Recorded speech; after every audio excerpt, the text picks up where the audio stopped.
I'm gonna get it.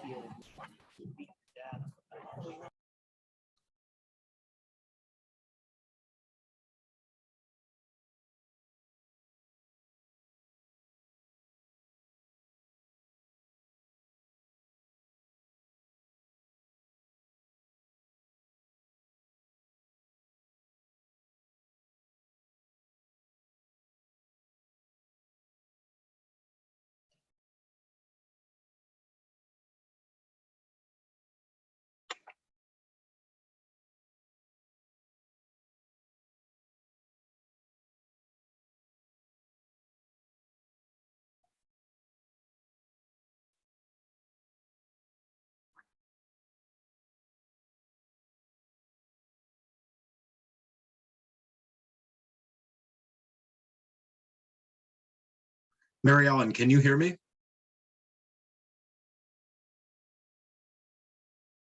Yes, I can. Can you hear me? Yes, I can. I was just making sure that it wasn't my audio not working. They're just not connected up yet, I guess. Okay, excuse me, Rob, could you hear them? They just did election of officers. I could not, no.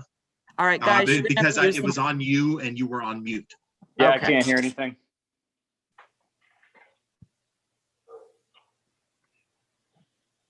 Yeah, You're I back on can't mute. hear anything either. Beth, you're back on mute. I know. Okay.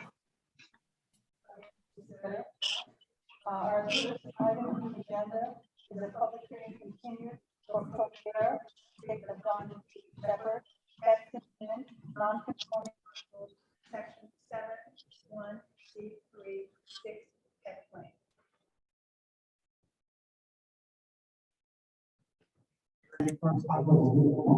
Could you hear that, Rob? It's a little muted, but I can make it out, yes. Okay. I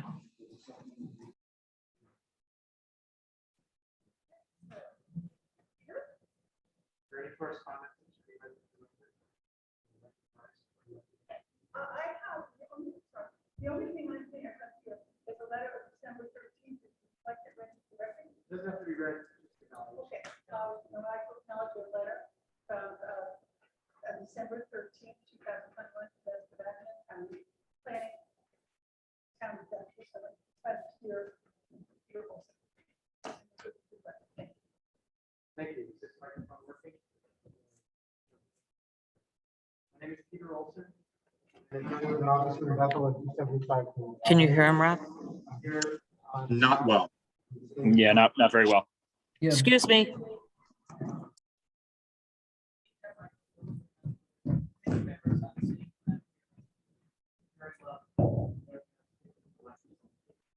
I'm here on behalf of Mary Ellen Corbier, who is the executrix of the estate of John Shepherd, which is the owner of property located at 65 Lane.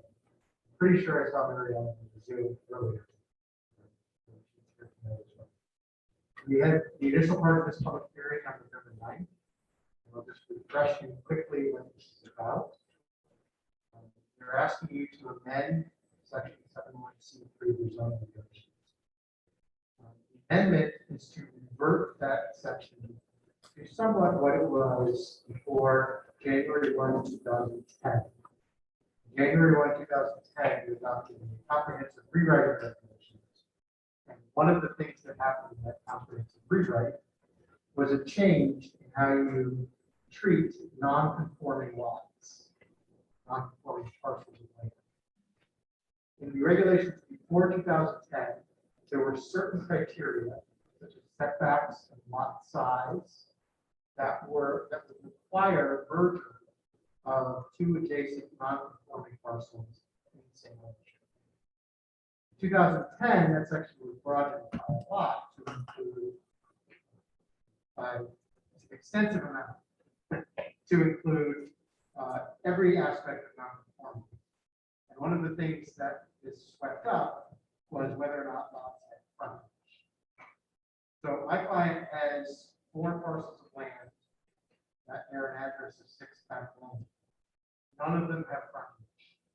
None of them have ever had frontage since before zoning was adopted.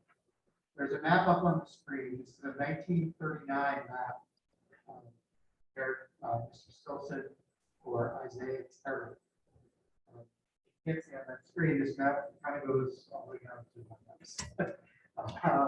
But the piece that we're showing, hard to point to the maps.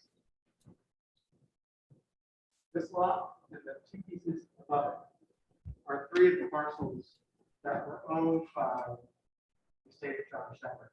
In addition, you can barely make it out on the map, but behind the bottom right lot, some scribbles on the map, those scribbles are showing you the fourth lot. This survey is showing you there on. So this map was recorded in 1939. There were several deeds out, and that resulted in the 50s to the state of John. So from that point, Shepherd owned the land all the way to 2010 as 4 separate parcels. The 2010 change prior to merger of those. The point that we made to you is we're throwing ourselves under mercy because the effect of your action in 2010, the vertical lots has taken away 4, probably 3 lots that could eventually be building lots, which have a significant value as separate parcels. By merging them all together, that value has been taken away and now underwater. So we're asking you to revert it so that we can sell the lot for lots, get some money, pay off those obligations, and buy back the state. So the hearing November 9th was continued so that your staff could have a conversation with the land use council. And after that conversation, I got an email which I provided as an attachment to my letter asking me essentially 2 questions. One, what is the history of the assessor's records regarding the property? With a specific sub-question, did anybody go to the assessor and say, please merge these lots? And 2, if this is approved, what happens to these lots? Do they become building lots automatically, or is there some future review that the town has to do before they become? So I stated all this in my letter, which I'll summarize. I went to the assessor's office. I said, can I have a copy of the file? They don't have files, but essentially what the assessor thinks is a file is all the old field cards, the maintained cards of the property. Now it's all electronic, but even 10 years ago, there was an actual card every 10 years that had all the information. So they pulled those. I've supplied them to you. I've gone through them. And there's no indication on any of the field cards that anybody said to the assessor, please merge these lots. The oldest of the field cards shows the deeds for the individual parcels going into the prior owners. And then the last thing it shows is the deed into the Shepherds. And then from then on, it's just very single parcel. The deed into the Shepherds, which I have also attached, lists the 4 parcels separately. And as a matter of real estate law, title, that keeps them as separate parcels. In 2005, you may have seen that correspondence from Chris Leonard, and map, that file 25 map. That was an attempt to say, hey, the assessor's carrying this the wrong way. And make sure to carry it as a separate parcel. That was done in 2005 before you changed it.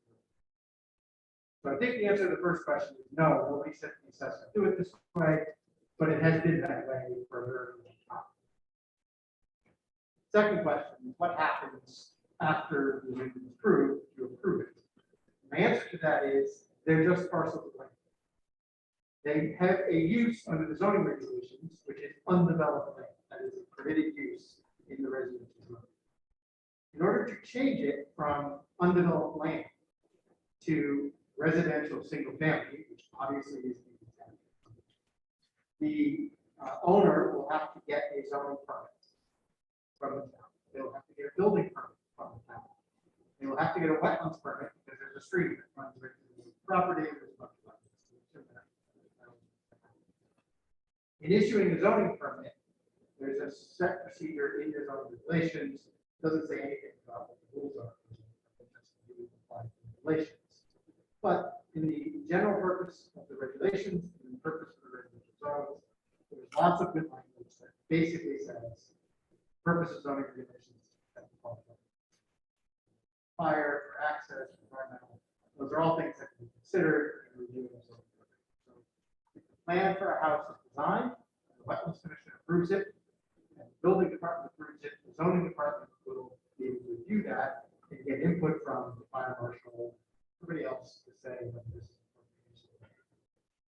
So the answer to the second question is, it's not a building lot just because you. Now, both of those questions, I think, relate to our specific property, more than anything else. The change is a general change in regulation. You asked me to approve it, and that's not the situation. Happy to answer any questions.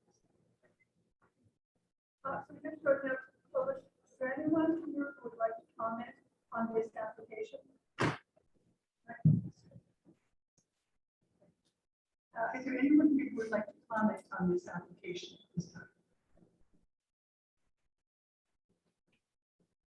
Commissioner. From the start. I want to say that I wasn't a commission member, but I did attend the meeting on November 9th and 23rd. I've reviewed a lot of the information. I haven't talked to the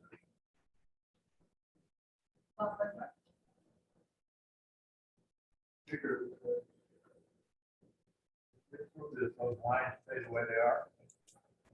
The lines you can see in the 1939 map would almost stay where they are. The little scribble of that small lot is the fourth parcel. You can't quite see, so I'm telling you there. That fourth parcel is undersized. Kitty has filed 25 maps. That is undersized. Under the regulations before 2010, lot size was one of the things that would trigger merger. And that, as far as I can tell, has been in the zoning regulations for a very long time.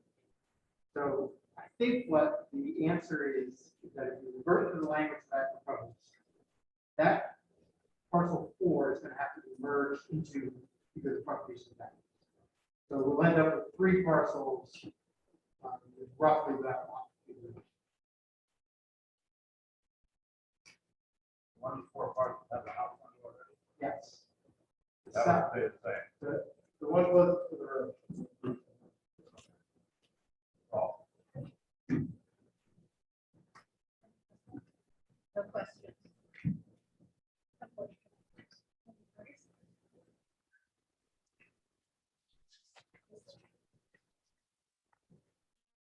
Ken Parsons. No questions, I think. Okay, can you answer one question? Do you know at all, are any of the properties in the town that are going to be affected by this change in regulation? There will be other properties affected. It's, the reason I know that is because I know of one in particular that would be affected. Something I'm working on, the likelihood is that we're closing the sale. And therefore, this won't really provide any benefit.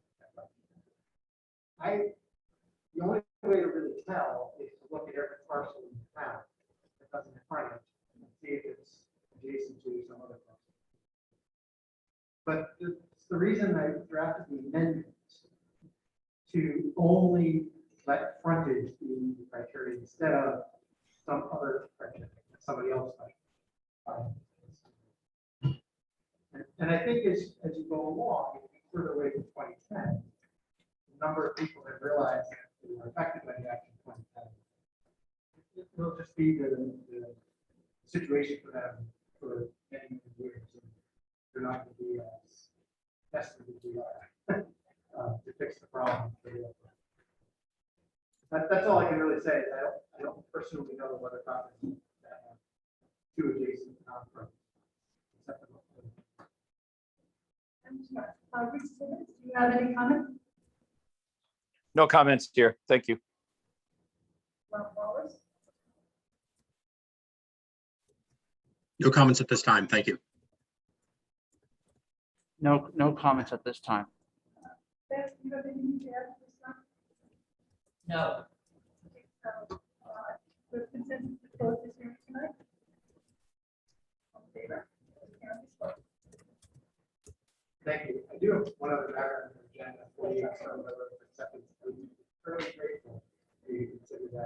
Mr.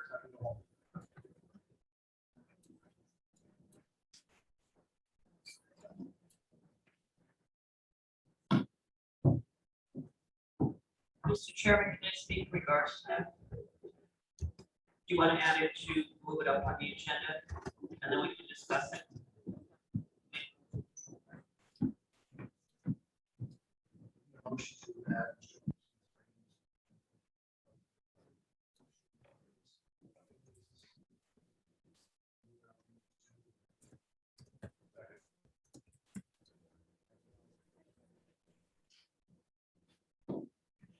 Thank you. Would you like me to quickly address the property is the former Stony Hill Inn site, approval placed in 2013. We presented to the commission a conceptual plan. We presented the text amendment and the operating and development plan too. We have multiple applications for you. One is a site plan special permit. The special permit is required because of excavation activities. One is a map amendment, which is to apply the text amendment that you approved to the property. And then the other is text amendment and fix one thing in the regulations that we on this, which is that by relying on the underlying regulations, setbacks are brought into play, and that makes it impossible to build road as we know. So that's why. Second is we'd like you to reconsider your change to the regulations to require use of state median for building. We'll present those numbers to you at the hearing. The Wetlands Commission scheduled a site walk for January 15th.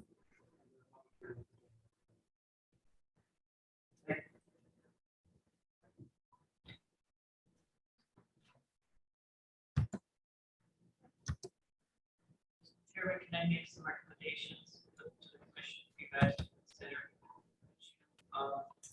My suggestion would be is to have the text amendment public hearing prior to the site plan and other requests. And my proposal would be, my recommendation to you guys is to go with the 25th of January for the text amendment and February 8th for the site plan and special permit. I would also recommend that you consider hiring an outside consultant to look at the drawings in regards to traffic and parking related to the site because of the changes that are proposed. I don't know if any of the other commission members want to add to that. That would be staff's recommendation.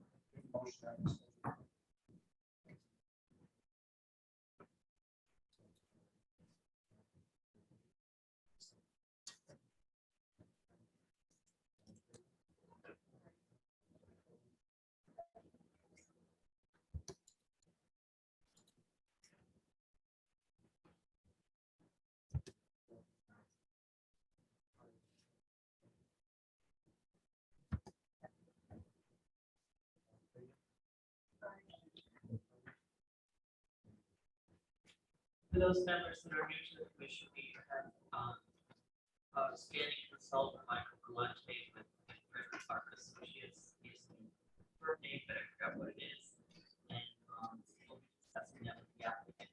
The only other thing in regards to this application, I don't know if any of the new commission members wish to just out to the site. I'm sure you can do it on your own, or if you need any other information pertaining to the site, you need to do sidewalks, things of that nature.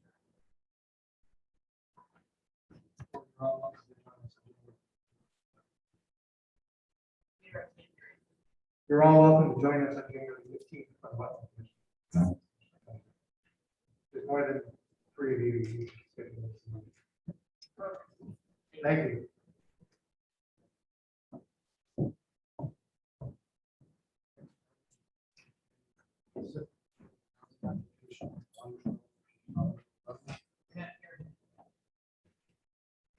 That's or bring the mic closer. Yeah. Next item on the agenda 112 Paulville Road, 832 2 units. Number 18. Yes, good evening. My name is Gene Pacific.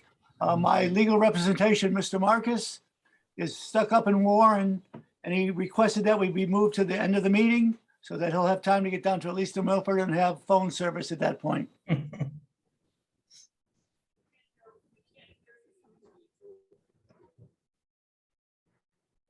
Public notice. Yeah, read the public notice. Okay. To appear December 3rd and December 10th in the neighboring East Times, public notice. The Bethel Planning and Zoning Commission holds a public hearing on December 14th, 2021 at 7 p.m. in the general purpose room of the Municipal Center to hear an application of Eugene and Cheryl Pacific for the affordable housing application under section 830G of the Connecticut State Statute. The proposal is for 2 units to be located at 2 Old Hollyville Road, map 112. Map 73, lot 79, and lot 44. The public may attend and send comments via regular mail and email at the land use at Bethel, Connecticut.gov. The application can be found on the meetings on the town website. Say, Ken Stevens, Chairman. Okay. Gene, would you mind repeating yourself again? Yes, Neil Marcus, my lawyer, is currently driving back from Warren, Connecticut, and he's lost his phone service.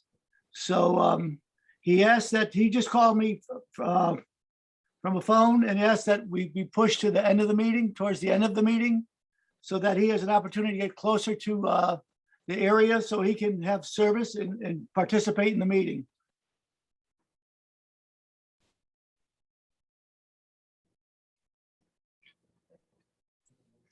No, just continue to hear it to the end of the meeting.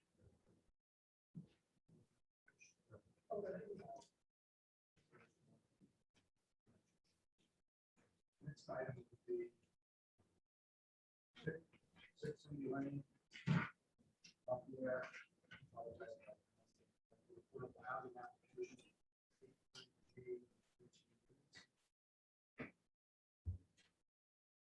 To appear December 3rd, December 10th, in the neighboring East Times, public notice. The Bethel Planning and Zoning Commission will hold a public hearing on December 14th, 2021 at 7 p.m. in the general purpose room of the Municipal Center to hear the application of David Gauthier for an affordable housing application under section 830G of the Connecticut State Statute. The proposal is for 13 units to be located at 6 Cindy Lane, map 30, lot 67, lot 28. Public can attend and comment via regular mail and email to landuse@bethel.connecticut.gov. Ken Stevens, Chairman.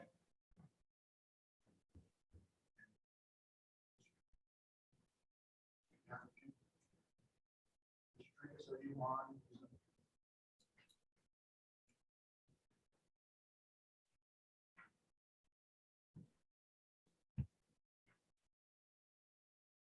Are you there, Mr. Trinkus? Yes, I am, David. Okay, Stephen, you have the floor. If you would allow me to share my screen, I would appreciate it, David. Okay.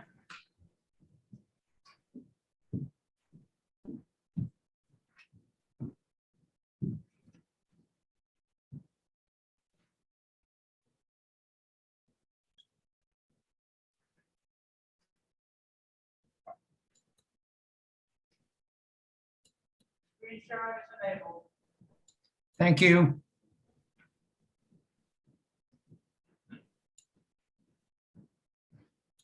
If you can just let me know when you're ready, I'll be happy to start. We are ready. Okay. For the record, my name is Stephen Trinkus, a professional engineer from Southbury. I appreciate the ability to do this by Zoom as I just came out to California for a conference. And unfortunately, it is not sunny in Southern California. It was raining all day. So I do appreciate being able to do this via Zoom.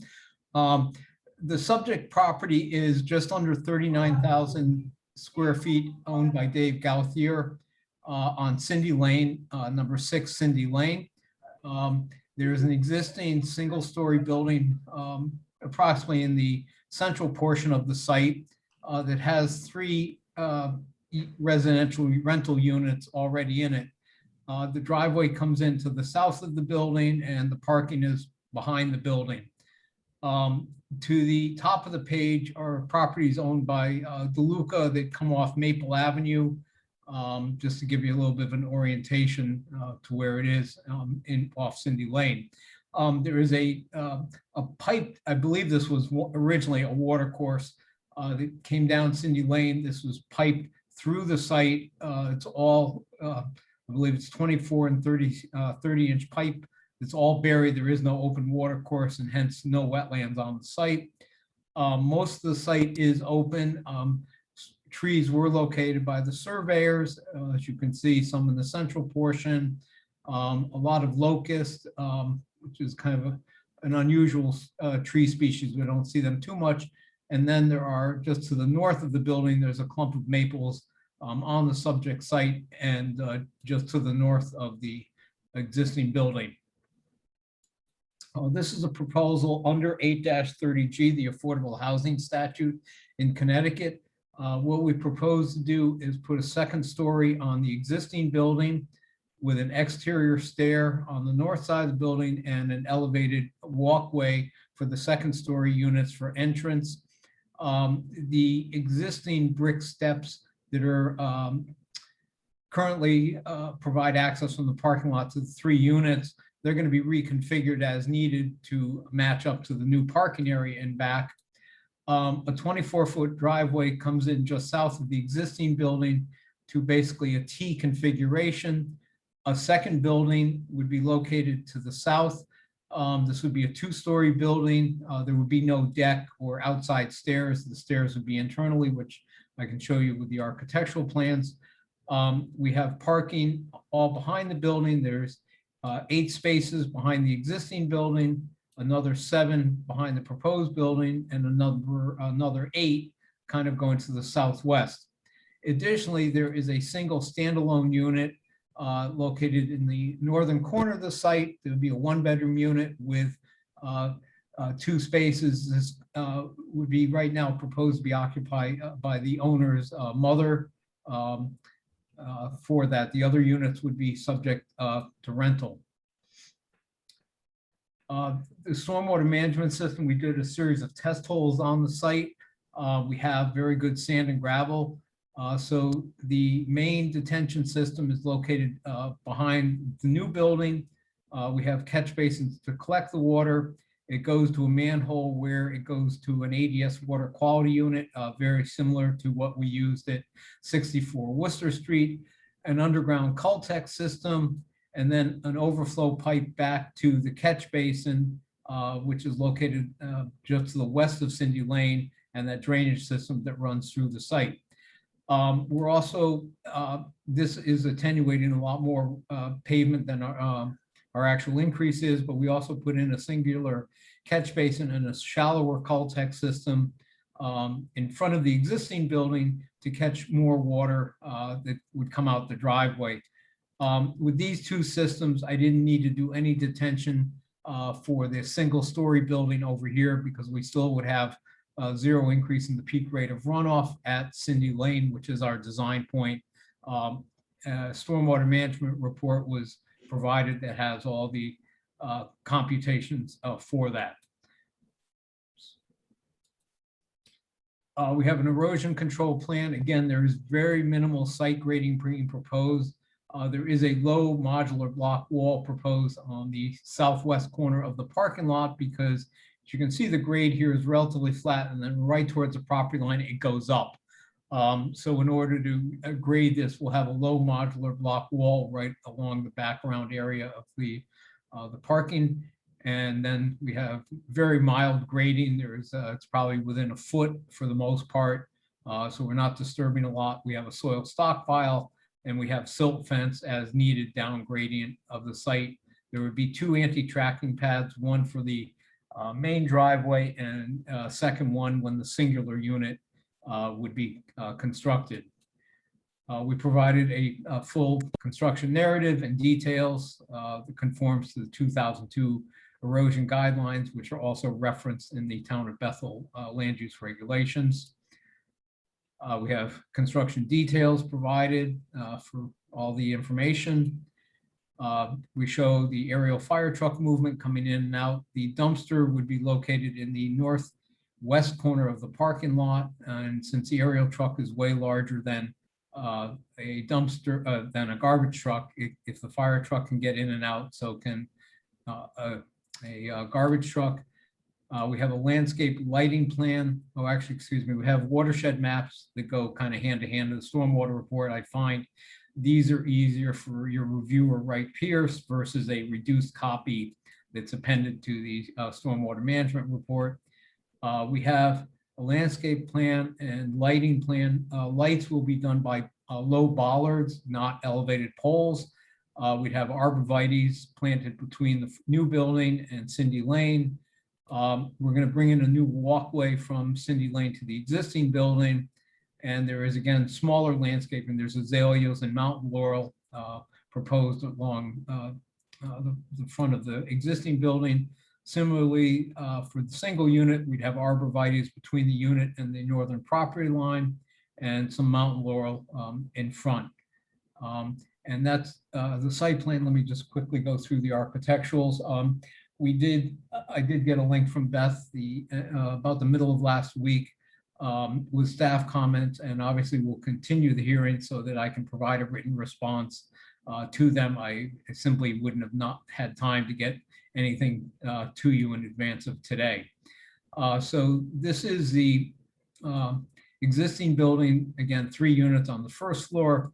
On the north end, we'd have a stairway come up and a deck, and you'd have 3 one-bedroom units on the second floor with a covered deck to give them entry to that one.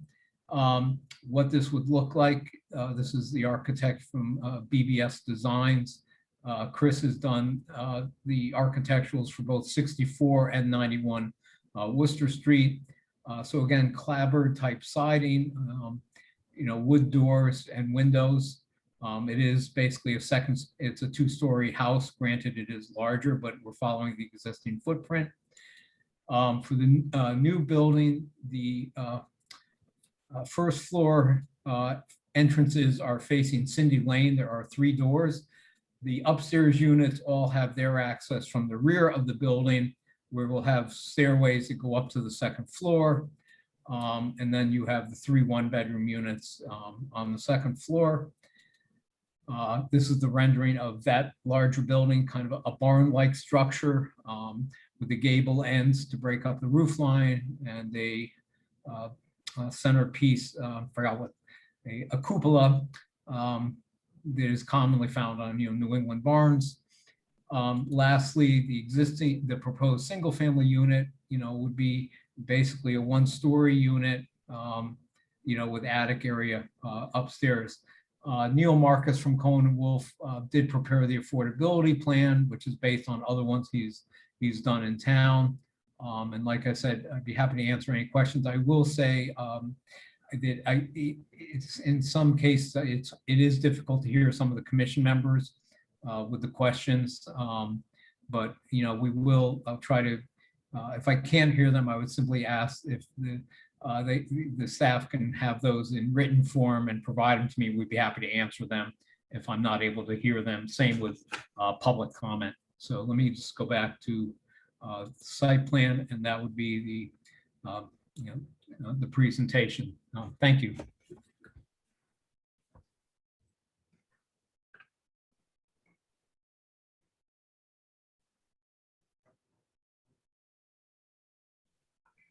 Is anyone else here for the applicant tonight, Steve? No, I'm the only one, Beth.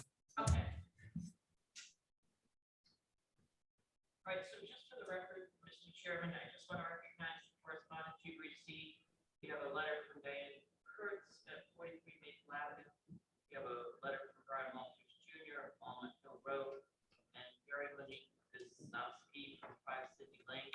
You also have a memo from the Bethel Health Department dated 12/7/21, right, Pierce 12/7/21, Public Utilities dated 12/9/21. We're waiting for the police and fire department's final report on that.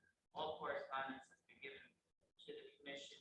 Also, I have my own planning memo that I'm going to read into the record for the evening because I did not have time to put it in the drive until the proper time period. You're supposed to put it in Monday, and I didn't get a chance to do it.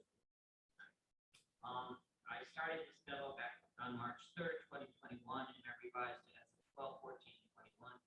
Expressed to Steve Trickus, Engineering LLC.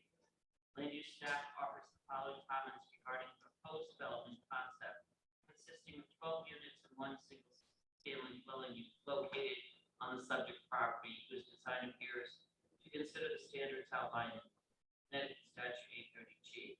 In the reviewing experience, staff considers the proposed development and its location relative to public services and amenities, open space, transportation, pedestrian accessibility, etc.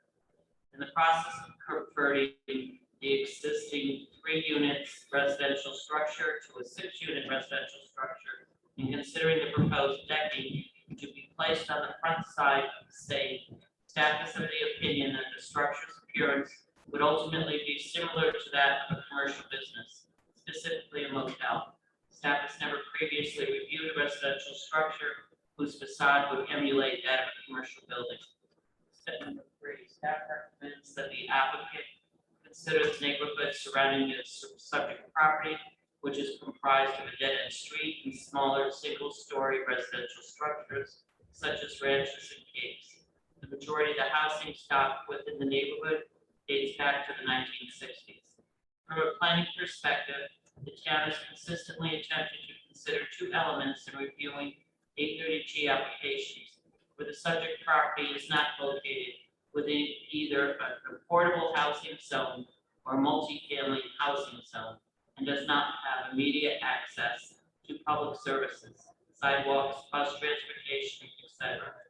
One element includes maintaining consistency with surrounding dwellings with regards to architecture, and the other is to maintain consistency throughout the proposed development itself. Furthermore, it is staff experience that any and all proposed units maintain consistent quality for all structures. The incongruity of structures proposed and the further variance of same with the surrounding single-family neighborhood spoils the opportunity for the proposed structures to assimilate to the existing stock within the neighborhood. In conclusion, staff recommends that their comments be strongly considered with further review by the applicant. Additionally, staff encourages the applicant to consider design elements that were approved in the existing development located at 10 Nashville Road Extension. That was an 830G development. The applicant for said location considered staff comments and established an age restriction focusing on providing housing opportunities to persons age 55 and older. As part of the review, staff were able to round down the restriction of units, and they were single-family homes. After careful review of the comments from the departments of the town of Bethel, the applicant should strongly consider modifying the proposed development to include revitalizing the existing 3-family residential structure and construction of 2 additional single-family units for a total count of 5 residential units. A previous preliminary memo discussed the potential for 9 units. The architecture for all of the structures should incorporate, if not be reflective, of design elements in residential units found along City Lane and the surrounding neighborhood. And I also would like to let you know, Mr. Chairman, and say for the record that in the file, we've included the history of affordable housing. We've included the regulations pertaining to affordable housing, and we've tried to give the public the opportunity to review what the town of Bethel has done for affordable housing. And I'm very disappointed that I do not recall one comment made by the applicant this evening in regards to the need for affordable housing in the town of Bethel. That's all I have.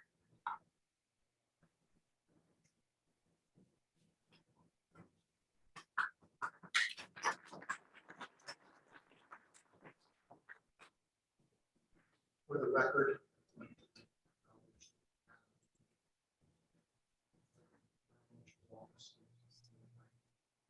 Speak up, please. Sorry, is that better? Yes. We also have notice from the Town of Bethel Utilities Department dated December the 9th, 2021, from Thomas Vila, the Public Utilities Director. 669. We have a letter from the Bethel Health Department reviewing the site and providing comments and recommendations. That was dated December the 7th. And we have a report from Wright Pierce dated 12/7/21. Wright Pierce is an engineer.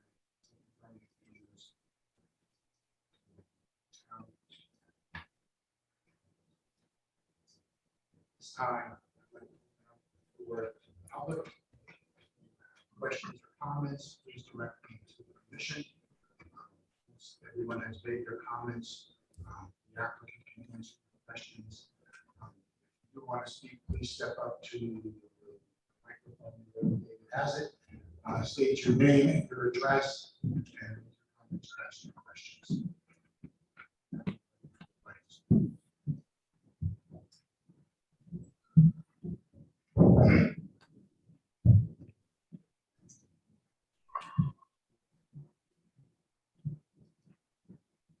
How do you do?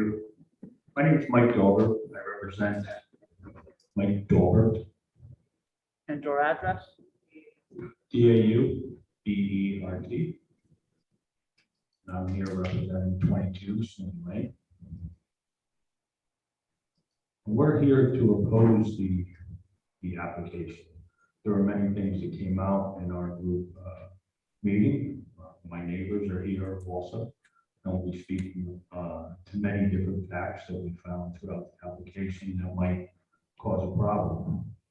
The first thing I want to talk about is the change of the character of the neighborhood.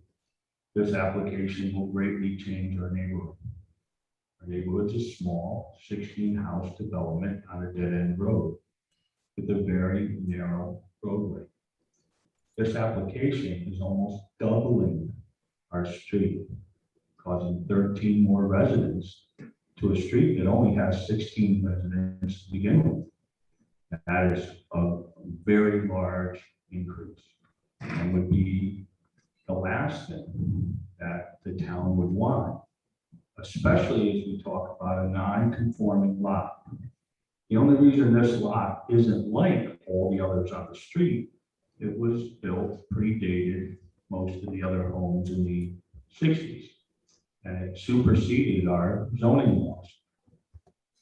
Part of our laws is to help get all of the homes that are non-conforming to be more conforming. This application causes it to be less conforming to the rest of the street, which is against your own zoning regulations that are non-conforming.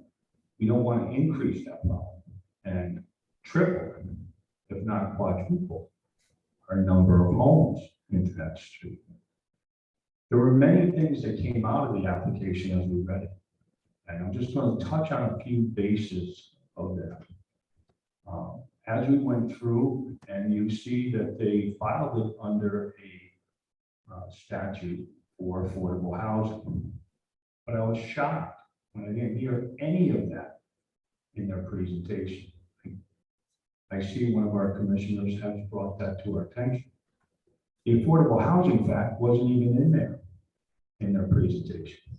That's the only reason they're even, or a very big reason that they're able to get to this step to begin with.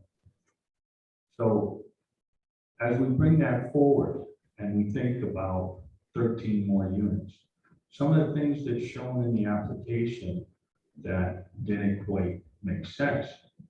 As you know, a single family unit, most likely due to cost, is going to have 2 people in it. Husband, wife, boyfriend, girlfriend, somehow 2 people are going to have to live in that house. In the town of Bethel, you need a car. There's very limited public transportation. So, as we know, as we're doing these building plans, and I should give you a little background information. I've been a public administrator for 20 years. I specialize in project management. And one of the first things I have to look at is my square footage of property and what I can use that for, and how to get the most bang for the buck, and how to get everyone to fit into the pieces of the puzzle to fit into the picture. But when I looked over this application, the first thing that shot out was, if I have 13 units and there's 2 people per unit and they're both going to work today, I need 26 parking spaces just for the vehicles that are going to be coming into this. And they don't have that in their plan. So that means half of those vehicles are going to end up on the street in front of the rest of the homes on a very narrow street, making it almost a one-way street. Number 2, as you look at the plan for the vehicles, there are no areas, as they pointed out, for handicap. You see handicap application in it? You know, on your current regulations for the town, for X amount of vehicles, there must be X amount of handicap spaces. We don't show that on our plans. We don't show our turning areas.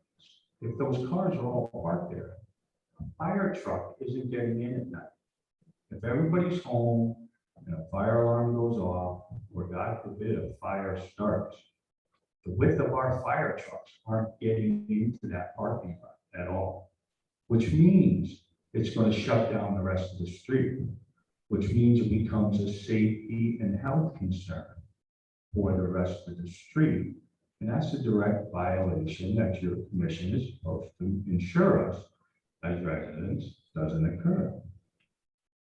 So as we move forward from there, you also look at a couple of the other things. We're going to talk about the water and wetlands. As you walk through that process, we're taking a lot that has about 40% building lot on it now. The drainage from that water goes into the ground. Now, if you know anything about water, what goes down must come up somewhere else. I'm talking to you from number 22 at the end of the street. That's where all of that water is going to come up. It's going to come up to the lower level of the street. It's a slightly sloping street, and the houses at the end of the street are going to get all of this water. Now, the town has been out there multiple times on flooding already. They have updated the procedures for the water and the piping. As you know, Toll Brothers built an awful lot of land just behind us. And Toll Brothers had to do retention ponds and everything else due to the fact that the town's water, sewer, and water and wetland pipes that run all the way down to the old police department are small. And the town realized they could not accept the amount of water from tolling properties down there. So they made the retention ponds. So if we already know that, and the town is already on notice to that, and the town has already required builders to address that, how does this plan move forward, knowing that such a large amount of water is now going to be flowing into the already overfilled pipes, and we're going to back the water further up from Toll Brothers all the way through our property, number 22, and up the street. So flooding is going to become a large effect of this project. As you look through their plans, you're going to see they're basically using just storm drains and things to put the water back underground. There's no curtain drains or anything to funnel them away from the property, because wherever they funnel them, they're going to be dumping all of that water into someone else's yard or property. And that just can't go. That's the purpose of the commission, is to ensure no one else is wronged or injured or hurt by any one of the proposals going forward. This proposal clearly shows you that no matter which direction you turn, some other property is going to be greatly affected by this decision if we went forward. Taking the property and paving over or building on top of 92% of the property now becomes a funnel for water. The roof lines go to a drain pipe, that go to the ground, that go to pavement, that funnels the water into the street and into the storm drains that are going to fill up and are already overcrowded.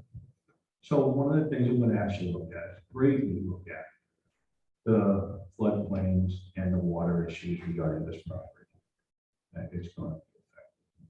Now let's talk about safety for a minute. We talked about the street being narrow, the amount of kids that are on the street. One thing they didn't address is the bus stop is less than 50 feet from this property. That the town has said the buses can't come down and turn around. So all the kids have to walk out to the corner. We have all the kids standing there. In the meantime, we're going to take 27 more vehicles than the entire street has, and have them coming and going right in the middle of our bus stop. Safety-wise, that is a very bad idea. And unless the town can widen the street, put sidewalks in, and ensure the child safety for the bus routes, it becomes a negative effect and can't go forward. You would have to address this with the school system if this was allowed to go forward. Where are the children going to go? So those are just some of the issues that we see need to get addressed on this application. And we would ask you to deny it, have them resubmit, and go forward. That's it.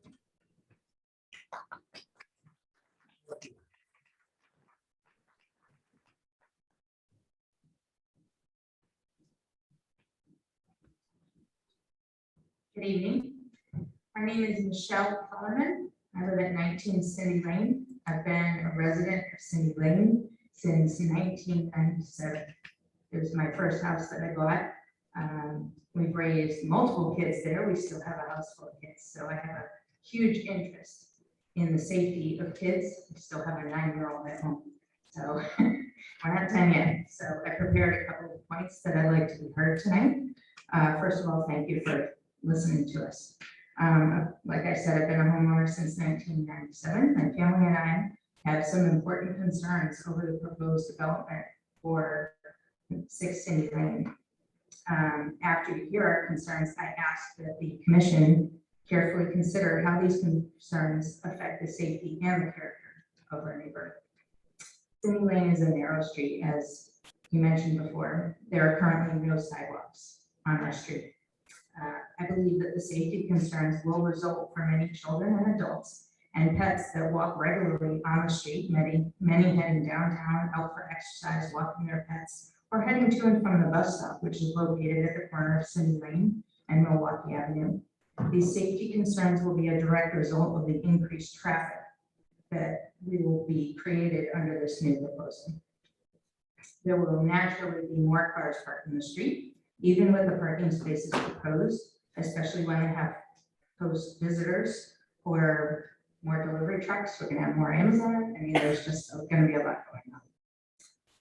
Any additional cars parked on Cindy Lane will affect the visibility of vehicles exiting the property by a proposed driveway, significantly increasing the risk to the children and adults that regularly walk the street due to lack of sidewalks or many children that walk and ride bikes on the street.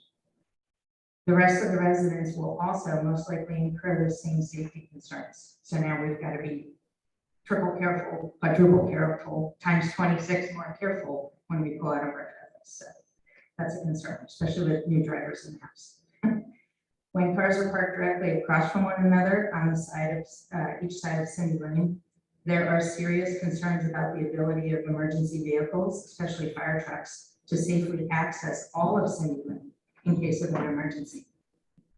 The overall appearance of this current property is negative. It looks as if it's not been maintained properly. We've got concrete staircases, rusting railings and things like that that do not look like they've been maintained. So whatever's going to happen We would like to see that maintained better. I hope that that's not an indication of what we're going to see, because it does not look pretty. The neighborhood characteristics. Cindy Lane enjoys a quiet and safe atmosphere for families and their children. It was a major factor when I purchased my home back in 1997.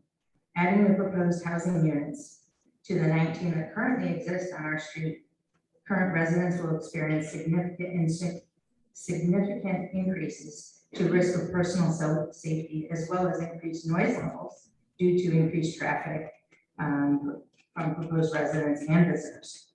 I feel that the character of our neighborhood is at risk with the current proposal and feel that it will affect my home's value.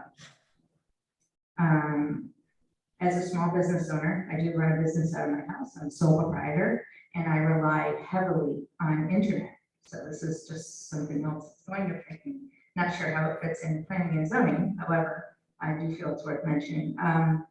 Relying on internet. When I had my last service from Frontier, they explained to me that the more people that are on the street, the less I'm going to get at the end of the day. So that is something that will affect my business if we have that many people moving in. It's just a fact. There's just not as much to go around. The bus stop. This is an issue that I've personally been dealing with for decades. My children went to Barry. My stepchildren went to Barry before it was even redone.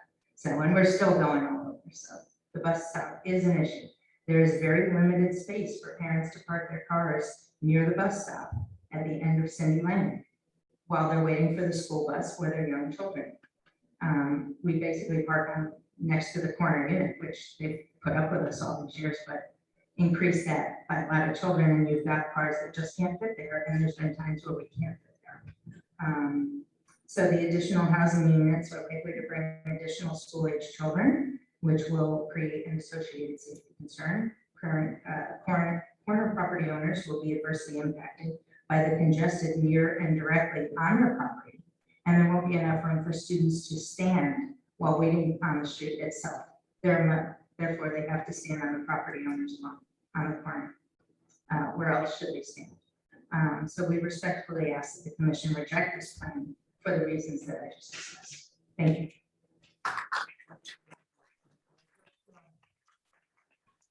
I just ask the audience, please, no applause. It's just inappropriate at this time of the meeting. Next up, please.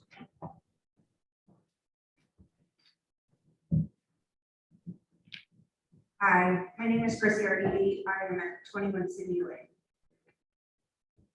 When my husband and I bought at 25 and 30 years old, we chose Cindy Lane because it was a quiet and safe neighborhood to raise our children. Now I have a severely special needs child. She takes the special ed van and picks her up at our house, drops her off. So 4 times a day, that van is coming down Cindy Lane and back. So all the extra congestion, especially during rush hour, on our already narrow road is going to make it harder and take the van longer to get on and off the street. As you know, there's a statewide bus driver shortage. So now our child is going to run the risk of being late for school every day because of extra congestion. My other children that take the regular school bus, they have no sidewalks to walk on. So now we get harder adding 26 plus cars entering and exiting, especially during busy times. Plus adding school-age children at the bus stop. Again, it is on the road. We cannot step onto Milwaukee because there's Milwaukee, it's a main road. So Cindy Lane is our bus stop. The lack of proposed parking spots is inadequate, so the overflow cars will be parking on the street, which is a hazard for my children as well as everybody else's. This will be an issue not only after construction, but during the construction process. Like, what are your plans for widening the street and putting sidewalks in for the residents' safety? What are your plans for overflow parking? Because as you know, 23 for 23 parking spots for 12 units is not adequate, and then 2 for 1 is okay, plus visitors. And so all the overflow of traffic of parking will be on City Lane, but as you know, there's no street parking from November to April. So where are those cars gonna go? Thank you.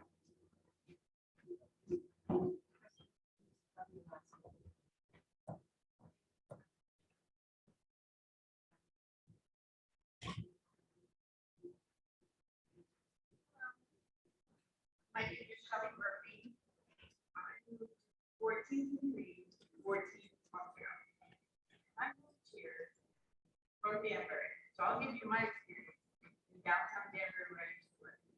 I lived there for 13 years in a 12-unit complex, and parking was always an issue. People would park in the spot, people would park in the fire lane, they would park where they could.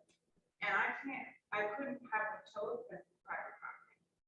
So that was always an issue. And when I moved there, out of the 12 units, 11 were owner occupied. When I left, 6 were owner occupied and 6 were rental. So that was my reason for leaving, was there was many renters and there was too much traffic and there was just a bad quality of life. So I looked at the application for 6 City Lane and noticed the parking is going to be an issue. There was no handicap. It's the same thing. It's 13 units, I think 12 units. And then tobacco have a wider piece of life. And I feel like living here, if that proposed 6 City Lane does go in, I will not be, I'll feel like I'm in Danbury again, which is not where I want to be. And they're going to force to park on the road because that's what they did in Danbury. So I lived on Grand Street, which is parallel with Main Street. And they just made that a one-way, that's how much traffic. And they have sidewalks on either side now, which Cindy Lane does not have. So my concern is when I'm driving, the visibility will not be good if they're lining both sides of the street. And they will park there because if they're renters, they're going to do that. And the traffic will increase so much that it's just myself and my husband in a single family house. And I just feel that it's not good for anyone that lives on the lake. And this is specifically why I'm here. So I want you to strongly reconsider this application because it's just safety and it's health hazard. So thank you.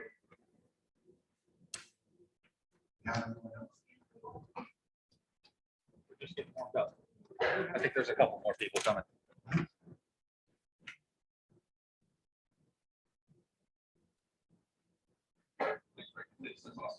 My name is James Kellerman. I live at 19 Sydney Lane. First of all, I'd like to say that I agree with the previous points that are made against this proposal. I have a single family home on Sydney Lane, and it's what the street is zoned for. And unless I miss something, doesn't it take town referendum to change that zoning? That current building couldn't even be built today. Just the 3 could not be built today under our current zoning laws because the street's not zoned. It was grandfathered in. So now it just seems to be that the people want to just come in and just do what they want against the zoning laws and change the entire structure of our street. I don't think our street is set up for that. And I would strongly oppose and will oppose anybody who attempts to change the zoning of our street. We have a great little city lane there. Everybody's nice and comfortable. It's nice and quiet. Everything is safe. And I think adding all these additional apartments and traffic and all that is going to be an issue. The population increase is the biggest concern for me. With the proposal increase of our street population, it's going to increase by over 40%. With more people, just like it's been said before, more traffic, and that's a serious safety concern for all the residents, and especially the children in City Lane. More cars, more delivery vehicles, more potential for our children to be hurt. And ladies and gentlemen, that is completely unacceptable. And it should be unacceptable to this commission as well. So I also have an issue with the proposed bill because of the negative impact it has on my value, the value of my property. As I'm sure the commission already knows, you cannot make any change that will negatively impact me and I believe this bill will. With that, I close stating again that I wholeheartedly oppose this project, and I hope you all deny it for the reasons that you've heard so far. Thank you.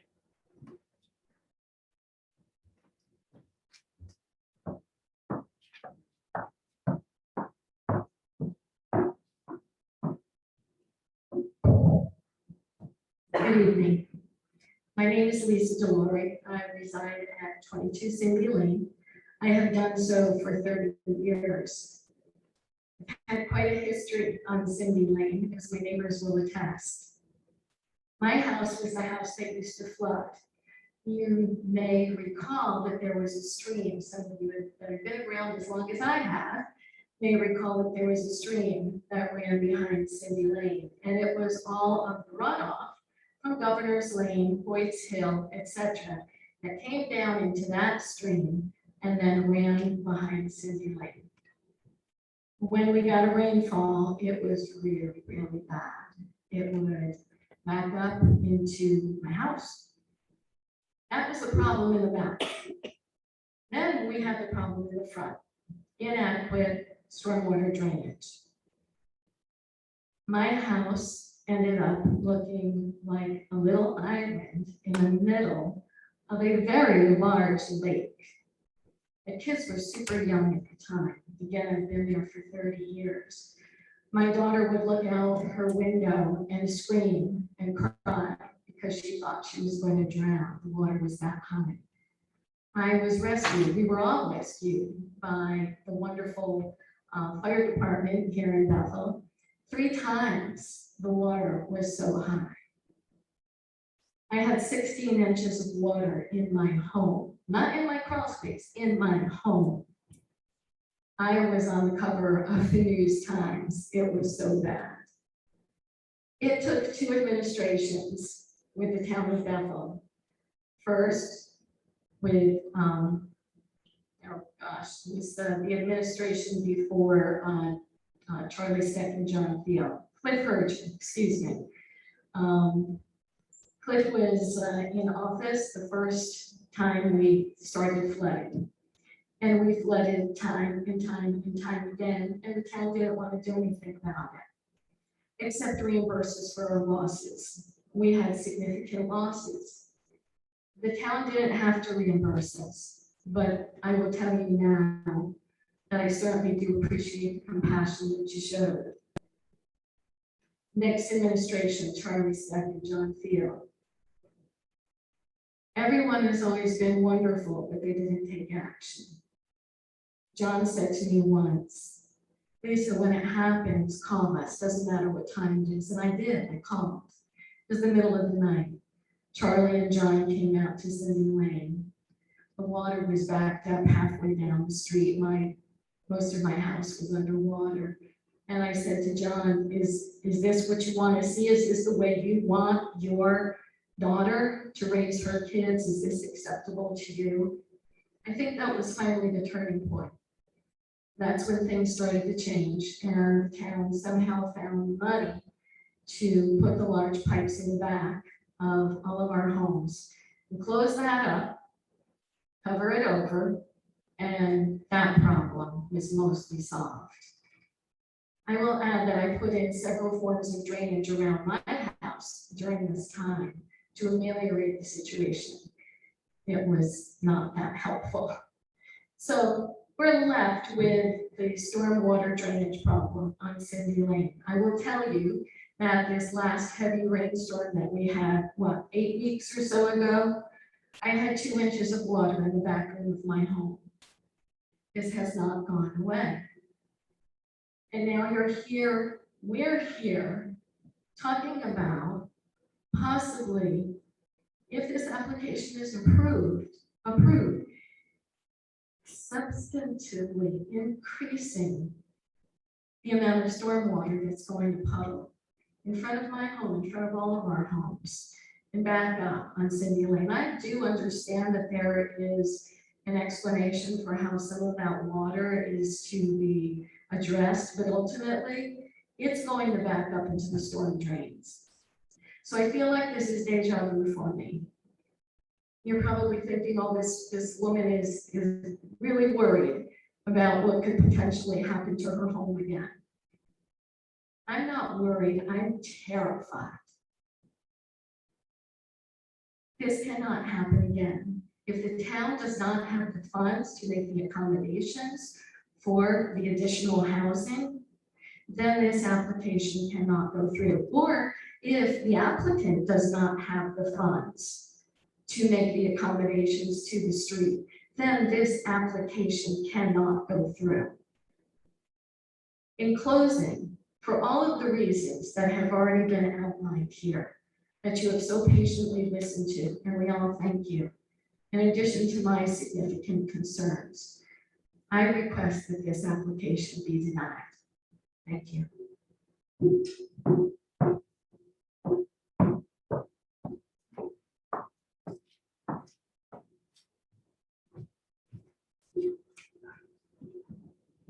Jerome Oaks, 16 City Lane. Been living here 39 years. This reader, at least was saying water problem. We've had drainage problems on that road since day one. Last storm, what allowed catch basin, it was that bad. He did say they are putting the Caltech recharging system underneath the pavement. He was saying that means you're going to dissipate all that water back into the ground. It's basically a holding system to walk to the ground and take that water away. So if that backs up, he shows the pipe going into a base, into the storm sewer on City Lane. We have a wet area. He shows on the plan, he said he went through a lot of digging, did probing. When did you do this? Yes, but once this area gets saturated, it doesn't release the water. Like you dig a fence post 3.5 feet of water and groundwater. We are all downhill this whole time. The Caltech system is just a holding cell, it's all this. Now he's got a 1,200-foot structure, which is a single family unit he's putting up. All that water from that roof and that entire project is going into our stream. All his, he's assuming that entire parking lot is going to grab the whole thing, grab it all. And all the roof, everything dumps there, all the roof lines, everything goes in there together, and then the overflow does go into the storm drain.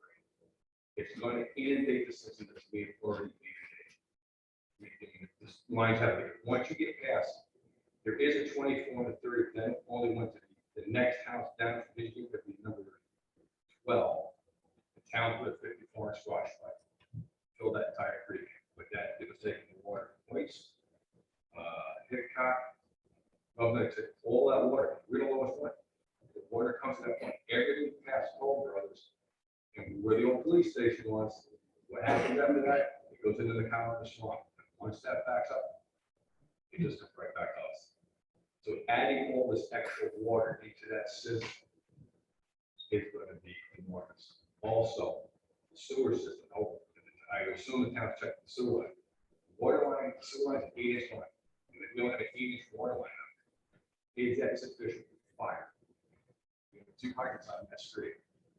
Now, if you pull from that, make sure it gets to their 2-story structure. When they go up, they're going to go up. Now, how's that going to affect everything else down the street?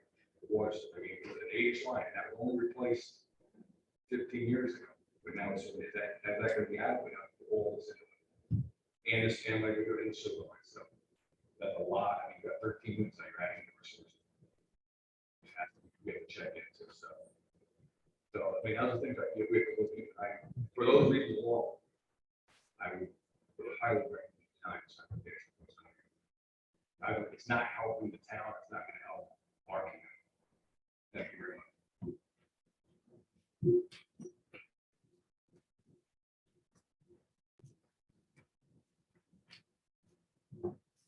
Patricia Oaks, 16 City Lane. I strongly object to this proposal. I am as well terrified, and I'm hoping and praying that it is denied.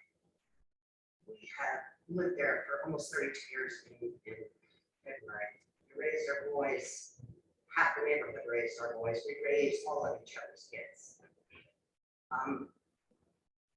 The thought of this is unbearable, honestly. Our quality of life will be affected. Our entire 32 years of investing into our home is our retirement. And this will affect the value of our home if this building goes up. That does appear, that's the first time I've seen the picture tonight, like a hotel. I agree with every single thing that my neighbors have said. I love them all dearly. We are trying our very best to be proper and professional, but this must be denied for the quality of life on Cindy Lane that we have enjoyed for over 30 years. Thank you.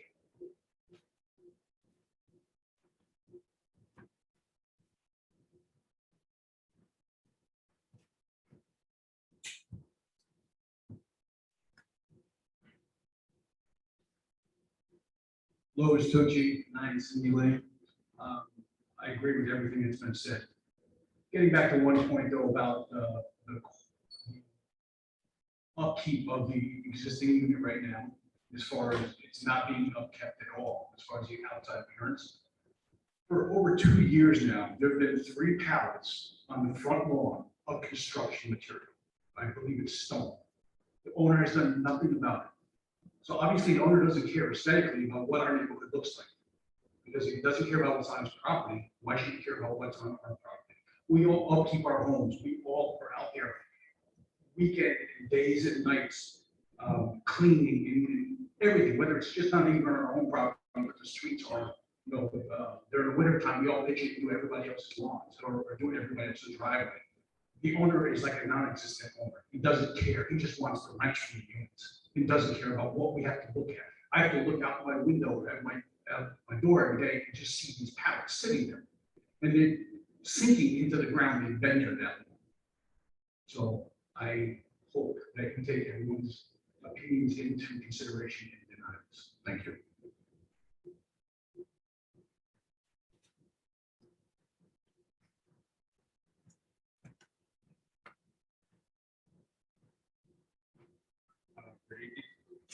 My name is David Rodriguez. I purchased 12 Cindy Lane, and I'm new to Bethel.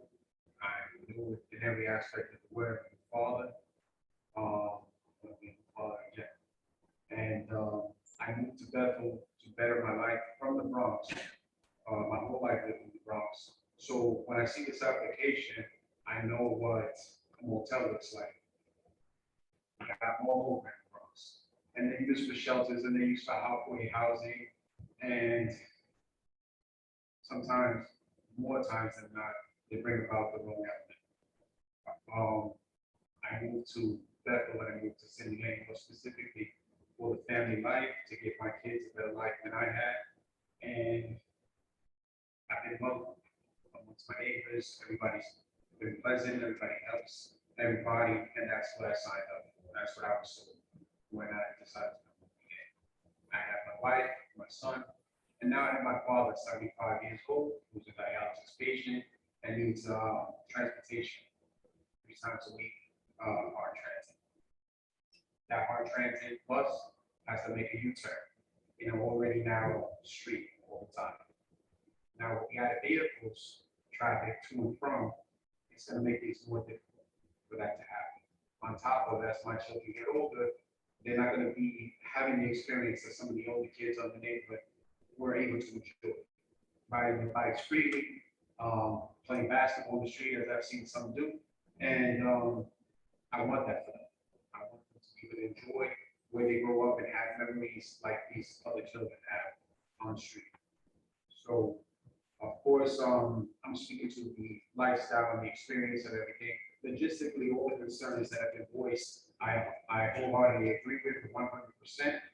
I'm just getting my feet wet, unintended, with 12 Cindy Lane. And I'm a new homeowner, so I'm getting to get through all the stuff. My other neighbors can see me, and my other neighbors over here can see me working hard, trying to keep up with everything.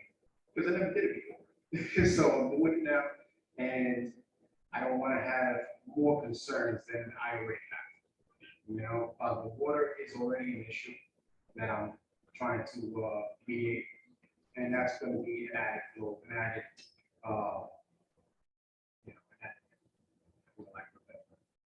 So I ask that you deny this application, and I understand understand that the property is vacant right next to me.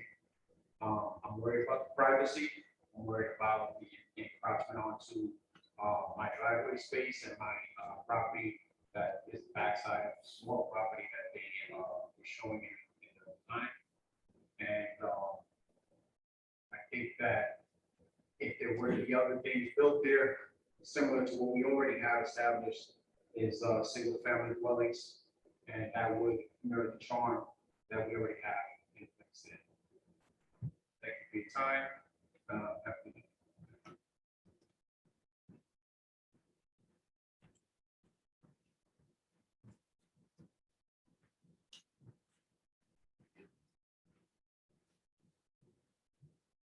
Hi, I'm Sal Esposito. I've been up here 40 years. We did a quick thing about the free family that's back there. Before zoning was here, they got approved. Probably wouldn't have got approved now. They snuck it in. I'm a hard worker, I was not around.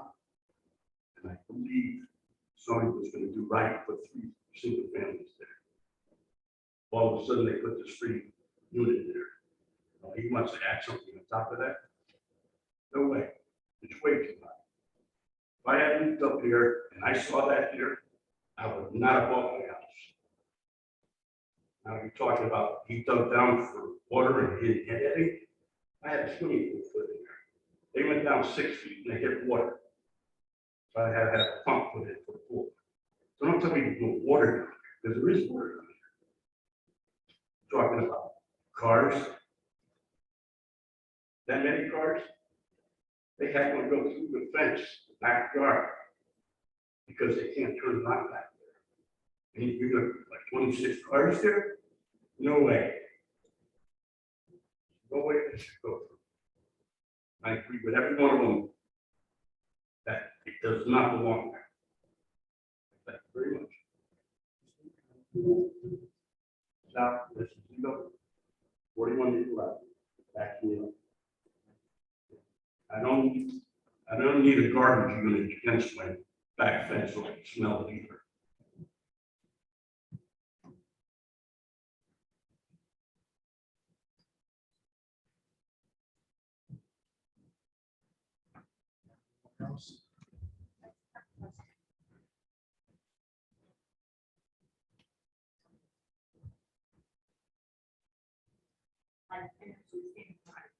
On the 27 Christine Drive, 27 Home Depot Road. I just have a quick question. Of any of these affordable houses that are going up or ever going to go up, or did go up, have any handicap units?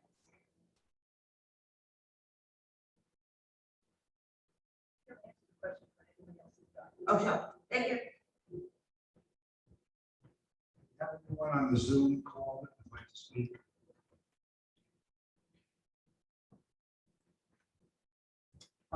For anyone that can hear me through Zoom, the way that you would indicate that you have comments to offer would be to use the raise hand feature, which is in the reactions icon at the bottom of your Zoom app. Clicking the raise hand icon lets us know that you have comment to offer, keeps things orderly. I'm waiting for people to raise their hands, Mr. Stevens. At this time, I am not seeing anyone through Zoom that has public comment to offer. Thank you. You're welcome. Mr. Trinkus, would you like to respond?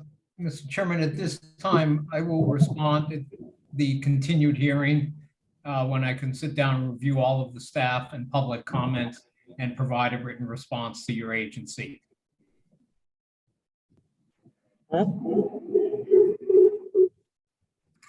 Can you please repeat that, Mr. Trinkus? Oh, sure, David. I have nothing else to add at this time. I said I would provide a written response to all of the submitted staff comments and several of the public comments in writing for your next hearing. Would we have a date where it would be continued, David or Beth? First, Before you continue the hearing, I would request that you see if anybody on the commission requires any other information.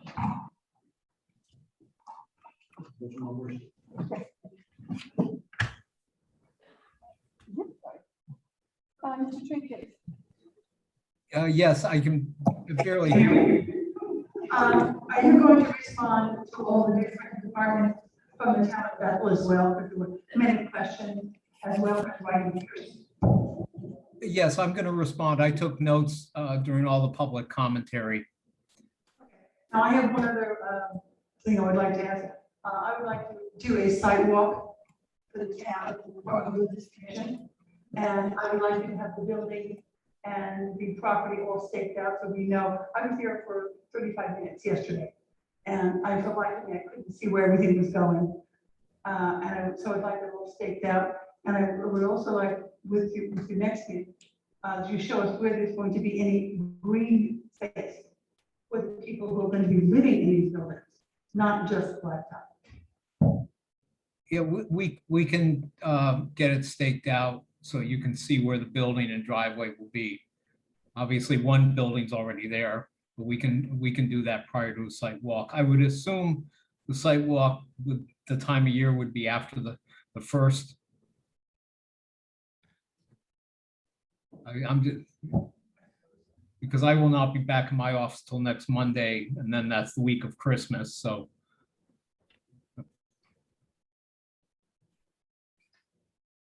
Would it be possible to get a full rendering of this total site, buildings in detail?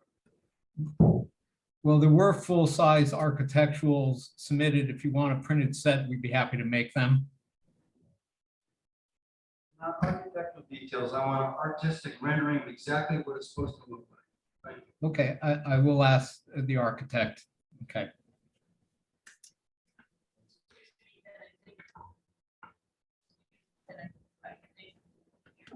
Can you hear me?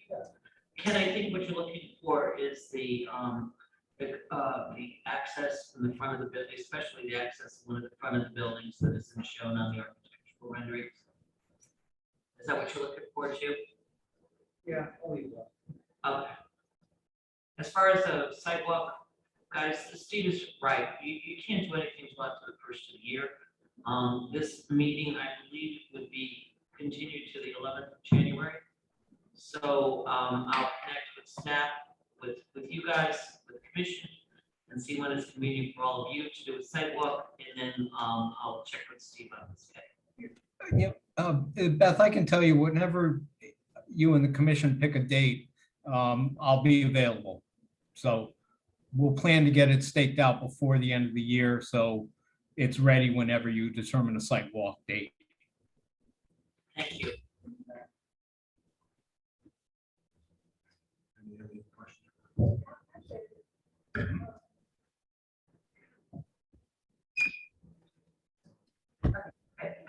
Just a question for the applicant.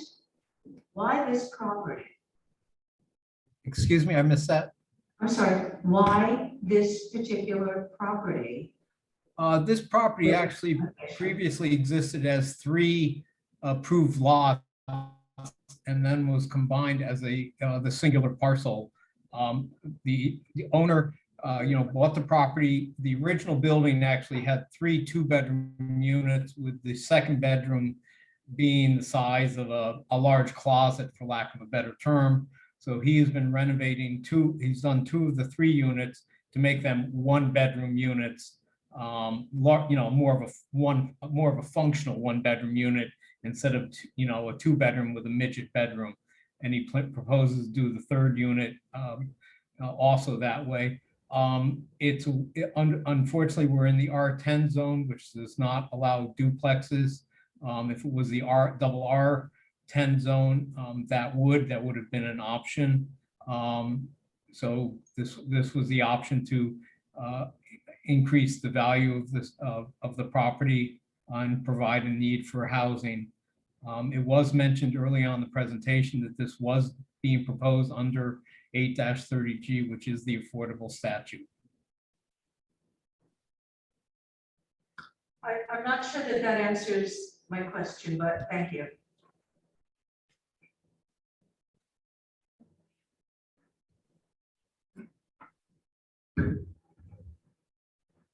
Steve, my understanding, all these units, new units would be rental units and will be owned by one person. Yeah, Opposed yeah. to being condominiumized, a lot of individual units.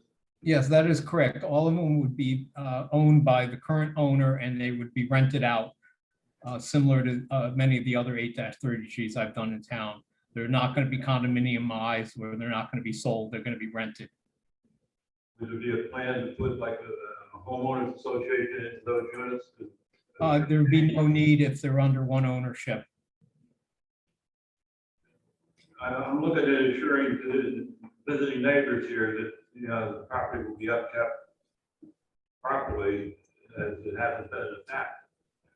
Whether it's one owner or an HOA, that having an HOA does not necessarily increase the maintenance of it. Obviously, it's quite an investment to do this project, and it would be upkept as other ones that we've done in town, because that's the value of the property. I'd like to reiterate, you know, the concern here about what it's going to look like in a small residential neighborhood, look like a hotel. Thank you.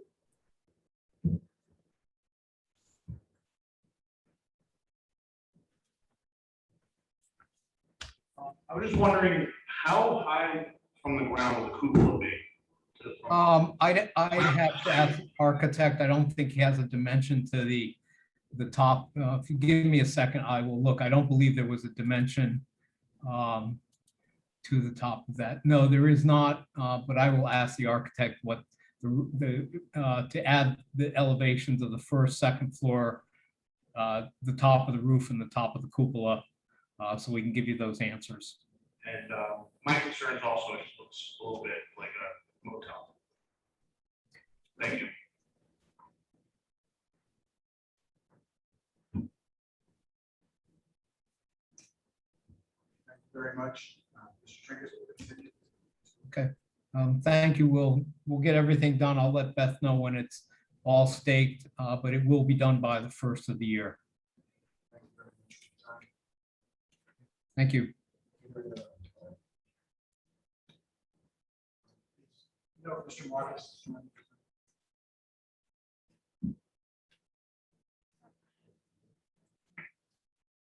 See if I can find him.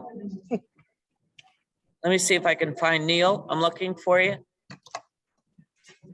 Are you Mr. iPhone? Attorney Marcus, are you with us? Mr. Marcus is still not available, doesn't have service yet. Okay, Eugene, we can't hear you. Okay, can you hear me now? Yes, I can.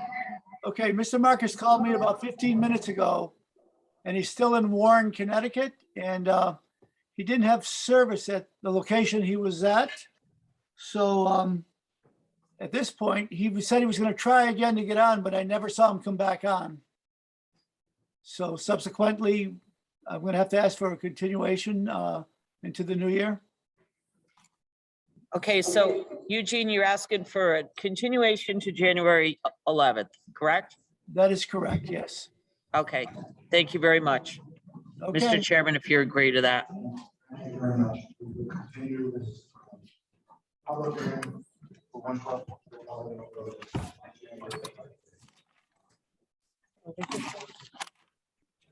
We just got, all we have is Toll Brothers. Let me just go through the, ask these guys. Okay. Guys, do you want to continue?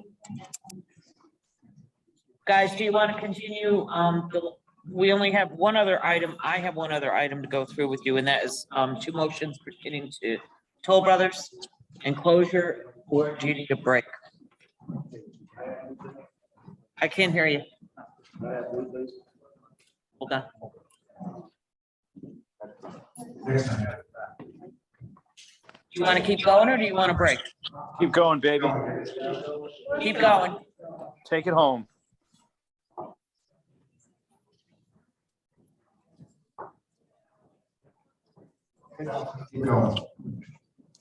Okay. The next item on the agenda is, I believe it's my report, planner's report. Minutes. Go to your business meeting, guys. Nobody needs to see this, everybody's here. Okay, has everybody had an opportunity to review the minutes from the last meeting? Let's seat the commission members. We're all here. Oh, that's right. They're all And here. you got two on Zoom. So do we have a motion to approve the minutes from the last meeting? All in favor? Aye. Opposed? So moved. Okay, I'd like to make a motion, pay an invoice for the news con for about $190.10. Okay. All in favor? Aye. So moved.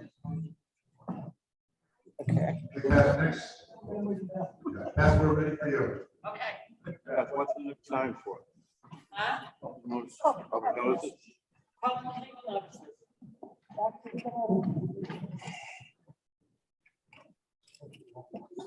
Okay, Toll Brothers, there's some acknowledgements that have to be done for sewer and water acceptance for the town of Bethel. I spoke with Attorney Mueller today, and if I just read this off to you, if you're in agreement, it's acceptance of the sewer and water lines in Bethel Crossings and in Summit, two separate motions. Because Bethel Summit is not done, Bethel Crossings is done. It is complete, project is totally complete. So I would suggest you make a motion to acknowledge the completion of Bethel Crossings and closure of permits. And once the bill of sale is executed and returned to the town council for the sewer and water lines, and deeds are filed in the land records, it is acknowledged as being final. I'll clean it up, final acceptance of the project being complete. So. Okay, what have I got? Kitty and All those in favor? Ken? All in favor? So moved. And the next motion is to acknowledge completion of sewer and water utilities for the summit. Once the bill of sale is executed and returned to the town council and executed deeds are filed in land records, sewer and water lines will be noted as accepted by the town. I make that motion. All in favor? So moved. And also the last thing is, I did receive your binders today and I'm just finalizing, putting your regulations together and you'll have your books for the first of the year. I'll make a motion. Okay. All